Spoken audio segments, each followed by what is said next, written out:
Happy holidays. Want to give your host a gift? Consider subscribing, rating, and reviewing the show this holiday season. It really helps the show grow. From all of us at Believe, have a Merry Christmas, everyone, and a happy holiday.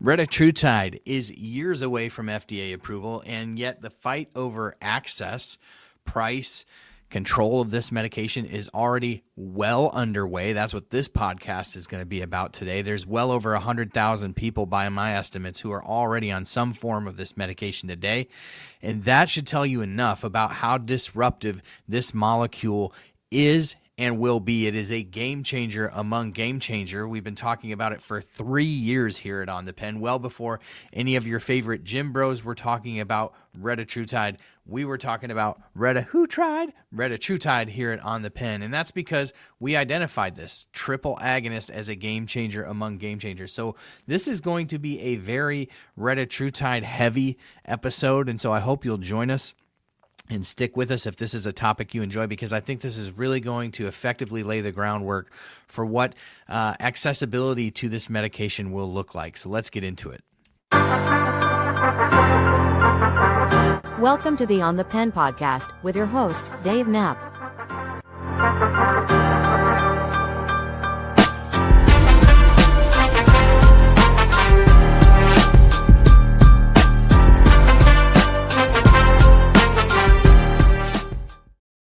Welcome to the On the Pen, the Weekly Dose podcast. This is our weekly roundup in incretin mimetic news, and frankly, there's no news that is bigger than Retatrutide news. Just find me any news that is bigger than the data that we got on Retatrutide. Now, we already did a video about the Triumph phase 2 clinical trials that we got in osteoarthritis of the knee. You can go back and check out that video if you'd like more data. So we're not going to super rehash the data. We'll go over at a high level what the data showed us. We're not going to go over how the medicine works, because by now we all know that it's the triple agonist, right? If tirzepatide was the dual agonist, GLP-1, GIP, Retatrutide is the triple agonist that adds to it a glucagon component, which is absolutely just shredding liver fat. It is absolutely revving up people's metabolism and showing a tremendous amount of weight loss. So let's get into what the weight loss looked like in this first trial, because there are longer obesity trials where the primary outcome is the weight loss. This was, again, a specific trial in measuring pain reduction in folks with osteoarthritis of the knee. But check out these numbers. These are placebo adjusted, meaning it's taking the 2% out that people lost on placebo. But looking at these numbers, folks on 1 milligram over 48 weeks lost 17%. They bumped up to 4 milligrams. Those folks lost 22%. So right there at the lowest dose, you're already reaching the efficacy of today's drugs that are on the market, like tirzepatide and semaglutide in their various forms. If you bumped up to 8 milligrams, you saw 24% placebo-adjusted weight loss, and at 12 milligrams, 26.4% weight loss. Adding back in that 2% of the those on placebo loss, that's 28.4% weight loss in these 48 weeks at the highest dose. Now, when you adjust for some of the more real-world outcomes, you kind of ding the numbers a little bit based upon people who quit the drug, etc. Those numbers look more like 20% weight loss and 23.7% weight loss at the highest dose. But even then, you're still seeing a drug that is better than the current drugs that are on the market. Around 48% of patients on Retatrutide lost greater than 25%. And then if you were at that 12 milligram dose, that highest dose, patients lost 59% of patients lost more than 25% of their body weight. There was a subset that lost 30% of their body weight, and some even over 35% of their body weight on Retatrutide. So the lower doses compete with today's best drugs, and the upper doses are entering into bariatric surgery level weight loss. And that's putting the whole obesity system on notice, and probably a lot of surgeons nervous, because typical body weight loss with something like the sleeve gastrectomy, for example, is about 18 to 25% body weight. The Roux-en-Y gastric bypass, 25 to 35% weight loss, or the duodenal switch, 30 to 40% weight loss. So the upper doses of retatrutide overlap with sleeve and bypass outcomes without any surgery. It's incredible. It is a game changer among game changer. It is the new benchmark in obesity medicine. And there's actually more data, like I said, landing in later 2026. The longer duration will historically, if history is a marker, equal more weight loss than we even see here at this 48 weeks. We have an interview that will be airing later this week on our channel and on our podcast with our friend Mimi from Australia, who just wrapped up her clinical trial on retatrutide. They ended it like 10 weeks early on her, which was a huge bummer to her. So we're going to hear from her because she had to end abruptly. We're going to hear her story, a incredible story. She's one of those folks that got up that 35% body weight loss in the time that she was on retatrutide. So this is just showing you that these drugs are not simply a alternative to bariatric surgery. We are approaching a point in time where these are on par with bariatric surgery. And as people are on this retatrutide trial, you see that these numbers aren't plateauing either. So we will see stronger weight loss numbers the longer that these folks are on this trial. And I think you'll see some of those numbers in that population of folks on the higher doses eclipse maybe even some of what we see with some of these bariatric surgeries. But the real story that I think is taking shape here is not in how powerful retatrutide is, because we've literally been expecting or anticipating this kind of data for more than 3 years at On the Pen. We've been talking about this, and I think that's sort of reflected in the fact that you didn't see this massive spike in Eli Lilly stock. Wall Street was expecting this as well.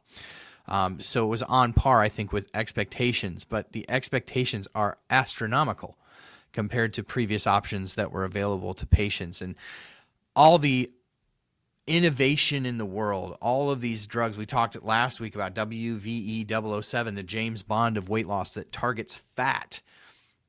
Not only targets fat loss, but it also targets the promotion of building of lean muscle mass. We're talking about an insane future in obesity medicine, but none of it means anything if people can't access it. And that's really where we are today in terms of ensuring that there's going to be an option for everyone. And that's sort of what I want to get into today, because Lilly wants retatrutide or retatrutide to be classified as a biologic. So not a traditional small molecule drug like you've seen every other incretin and nutrient-stimulated hormone treating obesity on the market to date. They're trying to get this classified as a biologic. Now, we talked about this before on the podcast. That matters in three major ways. It affects the exclusivity length of time that a pharmaceutical company has on a drug. It goes from, I believe, 5 years of market exclusivity to 12. It affects compounding rules because biologics cannot be compounded. And then that gives the pharmaceutical companies a tremendous amount of pricing power in the marketplace, because essentially there's no competition, and there's no competition for a long time. But this whole argument about getting this classified as a biologic is not about safety. It's about protection. And we're going to get into it. So let's explain this here. This is why retatrutide really is not a biologic, arguably. So biologics are large proteins. They're hundreds of or even thousands of amino acids grown in living cells that are sensitive to tiny manufacturing changes. Retatrutide is a short-chain peptide. It's chemically synthesized, and it is below the traditional biological size thresholds when it comes to how those things are defined. We'll just leave it at that. So even though it acts like a biologic in the body, it's made like a drug. It's made like a small molecule drug. And if it's treated as a drug, they get, like I said, 5 years of market exclusivity. Now, really a lot of confusion around what this means, but essentially the first 5 years of the life of a drug, the patent can be challenged for a number of reasons. We've seen patent challenges right now are going on in the courts for both semaglutide and tirzepatide. But these companies are guaranteed that 5 years of market exclusivity no matter how those patent lawsuits shake out. That 5 years jumps to 12 years with the biologic. So ultimately, there's no biosimilars that are allowed during that 12-year window. Again, with tirzepatide and semaglutide, it's 5 years. They could lose their market exclusivity within 5 years of the release of the patent. 12 years with a biologic. So if they lose their patent challenges on tirzepatide, they still have some time left on market exclusivity for the drugs. They likely will not lose those, but that jumps to 12 years. And I think the most important thing to understand about the reclassification of retatrutide to a biologic would mean that 503A and 503B pharmacies are effectively locked out of compounding this medication. 503Bs would have some latitude, arguably, but they would face extreme barriers. Routine compounding becomes legally and technically restricted because biological status doesn't slow compounding down. It actually shuts the door, or almost completely shuts the door. So biologics not only would allow Lilly to have longer market exclusivity, no compounding, but it would allow them to command a higher price in the marketplace because they get this designation, and there's an assumption when they bring this to market that they're harder to manufacture, that they're harder to copy, that there are fewer negotiating alternatives for payers, so they can command a higher price with the insurance companies. And the price pressure stays muted for much longer because, again, you don't have those pressures of compounding. You don't have the pressures externally from lawsuits that could end your market exclusivity in that first 5 years of the drug's existence. So there's just a lot of price pressure upwards on a biologic compared to a normal small molecule drug. And when there's no credible alternative or backup option, which to retatrutide there wouldn't be, it would be the first drug that has bariatric surgery level results, the prices won't come down. They'll command a massive price and the prices won't come down. So let's talk about where this currently stands, because ultimately the Eli Lilly went to the FDA. We've been covering this for well over a year, maybe close to 2 years now, a year and a half at least. Lilly went to the FDA. They said, we want this classified as a biologic. Here are the reasons why. The FDA initially said, no, we're not going to do that. So Lilly challenged that decision in court. So the point that we're at today is the court told the FDA to reconsider and better explain itself. So the first no given to the FDA to Lilly didn't stick. The courts looked at it and they said, you need to reconsider your decision and you need to explain your decision better to Lilly. So ultimately, we're sitting now at the point where the court has made its decision, that the FDA has to go back, and now we await basically what the FDA has to say on this. But if this thing is classified as a biologic, that would be a massive, massive loss for patients. Now, again, we're focusing on the accessibility of this drug into the future, and I think that this is an important conversation to have. One of the interesting points that I have to bring into the conversation is the fact that I got to sit in on a closed session question and answer with the media. I didn't get to answer ask a question at this time, but shortly after the Most Favored Nations announcement with Eli Lilly and the Trump administration in the Oval Office that day, there was a press briefing that I was invited to. Dave Ricks was asked by Max Bayer, reporter of Endpoints, who we've interviewed here on this very podcast. And he was asked, was retatrutide included in the Most Favored Nations discussions? Meaning, will we get a cash pay version of retatrutide that is, circumventing the PBMs? Will we get these cheaper prices? Will it be $250 also? And there was a hard no. There was a hard no. Like, no, that was not included. That was not part of these discussions, even though what we heard from the Trump administration was that these companies that were jumping onto the Most Favored Nations agreement were also agreeing to offer future drugs at Most Favored Nations pricing. Now, was Lilly saying that, no, they're not going to offer it at it wasn't part of the negotiations in terms of the price points that they had discussed for tirzepatide? Maybe. Or did it mean altogether there won't be a cash pay option of this medication? I don't know. That we would love to get clarity on, but I highly doubt we're going to get any more information than necessary at this point in time. So Retatrutide is being positioned to be a drug that, and well so, should be offered at a premium. This is a drug that is far exceeding the current drugs that are on the market. I think that we're going to see even the indications of Retatrutide far beyond simple obesity, but it is going to be their crown jewel for the next decade, more than likely. Retatrutide is going to be a massive drug, and so they're attempting to build a moat around it. And these are things that we need to be aware of as a community so that we can hold our positions in conversations about these and basically, be able to articulate to people in positions of power, like, this is an important thing to us. This is an important thing in the advocacy of obesity and sort of the next frontier of the fight of accessibility, which marches on each and every day. Because, of course, the current drugs, while as great as they are and as much as access is expanding, there are still people with sicker or rather more advanced versions of metabolic disease that are going to need these newer treatments. And price is going to be a huge factor. So let's talk about the gray market right now, because I think it's also nearly impossible to talk about this topic without including a discussion about the gray market, because there are, as I mentioned at the outset, hundreds of thousands of people on this medication already.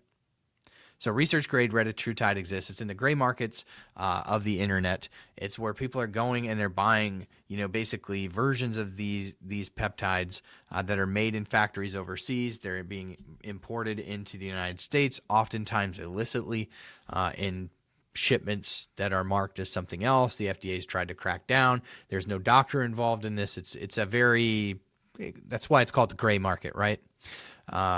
So it's not a prescription medicine, but the demand for this is massive. And all you have to do is really scroll your TikTok for about 15 minutes. You're going to come across an insane amount of content on the topic of Retatrutide. An insane amount of and oftentimes, what I find most disturbing is oftentimes it looks like very young people taking Reta. Crazy. It's crazy. But the demand is massive, and there's a whole gray market for it. Proliferating over on TikTok and in the far reaches of the internet. And I would estimate that tens, if not hundreds of thousands of people are already or have already used it. And I think it's a testament to the effectiveness of this drug. It's also a testament to the fact that there needs to be more guardrails, I think, around this stuff than there currently is. Because gray markets appear and they thrive when legal access lags the reality of the demand for the medication. And you saw this earlier this week as we launched a petition to fight back against the Safe Drug Act of 2025, a drug act that is in theory designed to put guardrails around compounding, but in practice, I think, is creating a new battlefield for Eli Lilly and Novo Nordisk to shut down compounding on the current classes of medications, which is why we as a community need to be loud about our opposition to it. If they were really concerned about the safety of compounds, they would do two very simple things. They would require reporting around the active pharmaceutical ingredient of a compound. Patients ought to be able to know where the actual source of their medication is coming from. And they should know that those places are FDA approved and inspected. And the second thing is they should require adverse event reporting. Those are required of 503Bs. They should be required of 503As as well. 503As are making a tremendous amount of money. They are making thousands and thousands of these scripts. So when there are adverse events, they should be required to report those to the FDA. Simple. None of that is in this bill. None of it. Instead, it seeks to put caps on the amount of compounds that can be made by a compound pharmacy without them having to report to the FDA. And then it seeks to codify the definition of essential copy. Again, all of these things that will become law and then argued in court, and then a battlefield for Lilly to potentially win a legal battle and thwart compounding. It's creating a new battlefield for them. They're losing in the courts. They're losing with the current language that exists in the Food, Drug, and Cosmetic Act. So we create new language. We create new law. Just vague enough to pull some threads and hopefully win something in court. That's how I see it. You may see it differently. If you do, curious to hear from you. But if you want to fight back against this legislation, you can go to otplinks.com and fight back against that piece of legislation, because I think that we need, as a community, to have our voices heard on this, especially those who have gotten healthier by way of compounded medications. So the rumor on the gray market, to get back and close the thought loop here, there's been no specific FDA cutoff announced, but what the rumors going around are that the compounded versions of GLP-1s, especially obesity medicine in the gray market, are all going to turn off like a sieve on January 1st. Now, I seem to feel like this is probably more of a marketing tactic by these companies to sell a whole bunch of peptides at the end of the year. I think that's probably creating some panic and probably panic buying on people's parts. And so these companies are benefiting greatly. Again, that's why there should be guardrails around this. There's no guardrails around this at all. I mean, at the end of the day, they can say whatever they want to say, so long as they cloak everything in research grade. And these rumors proliferate around, and people spend tens of thousands of dollars. I've heard of people having 20 years worth of Retatrutide in their freezer. Why? For what purpose do you need that? So just a massive amount of money made in this gray market. And that's not to knock people who use it. I say this all the time, but I think it's worth qualifying the statement. It's not knocking people who use it. I get it. But at the same time, we're talking about an industry there's no altruism here. They're in it for money just as much as Eli Lilly is, except they have actually done nothing in the way of advancing medicine. They've just taken intellectual property, copied it, and sold it to you with a label that says, don't put this in your body. So, you know where I stand on the gray market. I've heard from many people who've been injured by gray market stuff. It's just what it is. It's the gray market. You're taking your health into your own hands. Please, whatever you're doing out there, as risky as it may be, please involve your doctor and let your doctor know what you're doing so you can be monitored for the things your doctor believes you should be monitored for if you're using this. But this all underscores, again, the need for accessibility to these medications, right? The need for us to be aware of the fact that a moat is already being built around the most advanced metabolic drug in the pipeline. And we just need to be aware so that when it comes time to fight, we're all ready and informed. And that's what this podcast is serving to do. Before we jump into the next topic, I do want to thank our sponsor. Our headline sponsor of this podcast is a company called Shed. Now, if you are looking for access to care for obesity, then look no further than our partners at Shed, who believed in this podcast enough to help us do it full time. You can go to tryshed.com and use code OTP25 to save 25% at tryshed.com, where you're going to get connected to a doctor who will, when medically necessary, prescribe medication to treat your obesity. You also get access to coaching. You'll get access to all sorts of medication, whether it's the branded or the compounded versions, depending on your specific situation. All of it is available at tryshed.com. They use one of my favorite compound pharmacies in the game, Strive Pharmacy, which I've gotten the chance to dig into on my own. I really love what they do there. They're a 503A that functionally operates a lot more like a 503B, and I think that they're doing great work over at Strive Pharmacy. They partner with Shed. So I just love this. And when we were looking for somebody to offer compounded versions, I wanted to make sure that I trusted the pharmacy. People always ask me, Dave, who should I go to?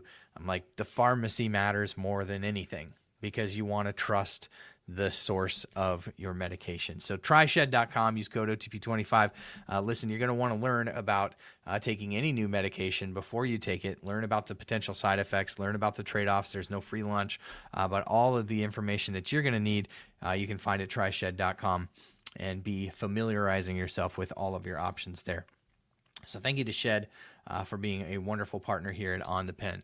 Now let's talk about some data that dropped. We're talking about accessibility and all of the sort of advancements in the world mean very little if people can't access it. That's why I think this data that dropped this past week from our friends over at Roe is absolutely game-changing data. So check out this data. Real-world telehealth data looking at 68 weeks. This is looking at patients who were enrolled in their Roe body program and on a GLP-1, specifically semaglutide. Mean weight loss in this study looked at, again, patients in over 68 weeks. The mean weight loss was 16.6% on average. 33% of patients lost more than 20%, and the safety in this study and looking at this data matched the clinical trials. So what we're seeing here is that that care for obesity can be delivered through a telehealth platform at scale and match clinical trial results. So that scalability decides how many people get access. There are not enough doctors out there to serve the over 100 million people in the United States living with overweight or obesity.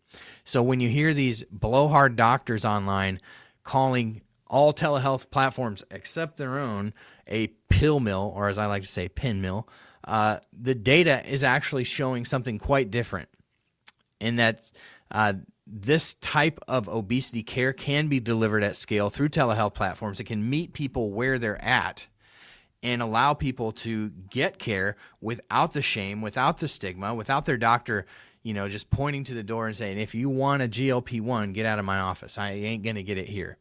How ridiculous. But these people can go to platforms like Ro or Shed or any number of telehealth platforms that are out there and not only get access to medicine, but get access to care. So, of course, not all telehealth companies are created equal. Of course, not all compound pharmacies are created equal. You want to do your homework and all of that. But this is data that shows that this kind of care can be delivered at scale via a virtual platform and show similar results to a clinical trial. I think, and this is peer-reviewed data, and I think that this is just absolutely great news, because when we talk about the problem, we need scalable solutions. The old brick and mortar ain't going to work when you don't have enough doctors to serve enough patients. If we want to get life-changing treatments like Retatrutide or tirzepatide, semaglutide, whatever, into the hands of the people who need it the most, we need companies to innovate scalable tech platforms that can meet patients where they are, that can leverage current technologies to find people the care that they need. And in this case, it's access to a doctor, it's access to a platform, it's access to prescription medication when appropriately prescribed. And it can be done, and it is being done. So I think this is great news and will play a huge part in the future. As we talk about Retatrutide, even though it's a year and a half away, maybe a little bit longer, it's already exposing the issues around accessibility and pricing. Hopefully there will be compounded versions available if they're medically necessitated, if there are shortages. We hope that the battleground for that is not already set and won by Lilly before this drug even comes to market. But there are strategies being done to keep people boxed out. But I can tell you that whatever happens with Retatrutide, the future of obesity medicine is in virtual care. And platforms are rising to the occasion. Retatrutide hasn't reached patients yet, but it's already forcing the system to show us, are you ready? Are you ready to deliver bariatric surgery level results at scale to the people who need them? So I am so thankful that you joined me here on this podcast today. Again, we love to talk about Retatrutide. If you're interested, we've been going live every Monday, Wednesday, and Friday at 11 a.m. Central Time here on our YouTube channel, on our TikTok, on our X platform. We're doing that because there's enough news to bring you just about every single day, and we've been doing it for the last couple of weeks. If you've enjoyed it, let me know in the comments of the video on YouTube. Send me an email at davidonthepen.com.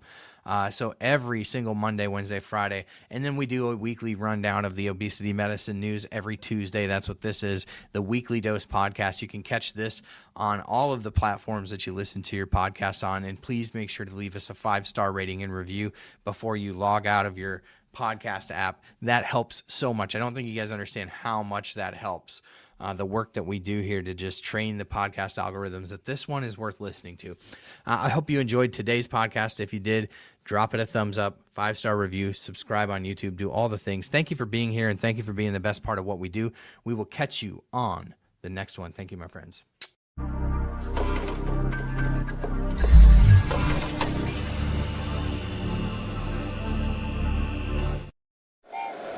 Happy holidays! Want to give your host a gift? Consider subscribing, rating, and reviewing the show this holiday season. It really helps the show grow. From all of us at Believe, have a Merry Christmas, everyone, and a Happy Holiday. If you like the show, please take a moment to rate, review, and subscribe. It really does help the show to grow. Thank you for listening.